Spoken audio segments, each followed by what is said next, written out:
الحمد لله وكفى والصلاة والسلام على عباده الذين اصطفى أما بعد فأعوذ بالله من الشيطان الرجيم بسم الله الرحمن الرحيم قال النبي صلى الله عليه وسلم إنما الأعمال بالنيات صدق الله العظيم السلام علیکم ورحمۃ اللہ وبرکاتہ۔ تو محترم ناظرین اکرام، میں اللہ تبارک و تعالیٰ سے دعا گو ہوں کہ اللہ تبارک و تعالیٰ نے میرے بہت ہی پیارے ناظرین اکرام کو خیر و عافیت سے رکھا ہوگا۔ تو محترم ناظرین اکرام، ایک بہت ہی پیاری حدیث شریف لے کر آپ کی خدمت میں پیش ہوا ہوں۔ امام الانبیاء تاجدار مدینہ فخر دو عالم صلی اللہ علیہ وسلم نے مبارک ارشاد فرمایا، انما الاعمال بالنیات، کہ اعمال کا دار و مدار نیتوں پر ہے۔ تو ہمارا ہر وہ نیک عمل، اس کا جو ہمیں اجر و ثواب ملتا ہے اللہ تبارک و تعالیٰ کی طرف سے، ہر نیک عمل کی جو نیکی کا اجر ہمیں ملتا ہے، وہ ہے ہماری نیت کے اوپر،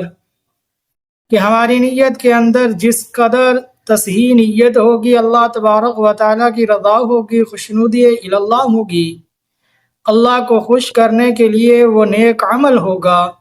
تو جتنی ہماری نیت درست اس نیک عمل کو کرنے میں ہوگی تو اس کا اجر بھی اتنا ہی زیادہ ہوگا، جتنی اخلاص کے ساتھ وہ نیکی کی جائے گی۔ اب بات کرنے کا مقصد یہ ہے کہ ہم قرآن پڑھیں تو خالصتاً اللہ کی رضا کے لیے، دین کا کوئی بھی کام کریں اللہ کی ذات کو خوش کرنے کے لیے، اللہ کے حکم کو پورا کرنے کے لیے، اور خالصتاً اللہ کے لیے۔ اس میں ہماری کوئی نیت خراب نہ ہو، ریاکاری نہ ہو، دکھلاوا نہ ہو، قطعاً بھی دنیا کی غرض کے لیے کوئی بھی نیک عمل نہ کریں، بلکہ ہر نیک عمل کے لیے اللہ تبارک و تعالی کی رضا۔ محترم ناظرین اکرام، یہ مبارک حدیث آپ کی خدمت میں پیش کی۔ اللہ سے دعا ہے اللہ ان باتوں پر عمل کرنے کی توفیق عطا فرمائے،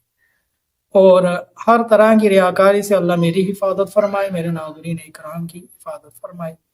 ہر نیک عمل کو صرف اور صرف اپنے اللہ کے لیے کرنے والے بنیں، اور ہر طرح کی ریاکاری سے ہر اپنے نیک عمل کو بچائیں، اور ہر عمل کو اخلاص کے ساتھ خالصتاً اللہ کی رضا کے لیے کرنے والے ہم سب بنیں، تاکہ ہماری ہر نیکی اللہ کی بارگاہ کے اندر قبول ہو، ہر طرح کی عبادت اللہ کی بارگاہ کے اندر قبول ہو، ہر طرح کا ذکر و اذکار، درود شریف، قرآن پاک کی تلاوت، عبادات، فرض نمازوں کی پابندی، نوافل کی پابندی، تو اسی طرح جتنی بھی عبادات ہیں وہ سب کے سب اللہ کے لیے ہیں، اللہ کی رضا کے لیے ہیں، اللہ کے علاوہ کسی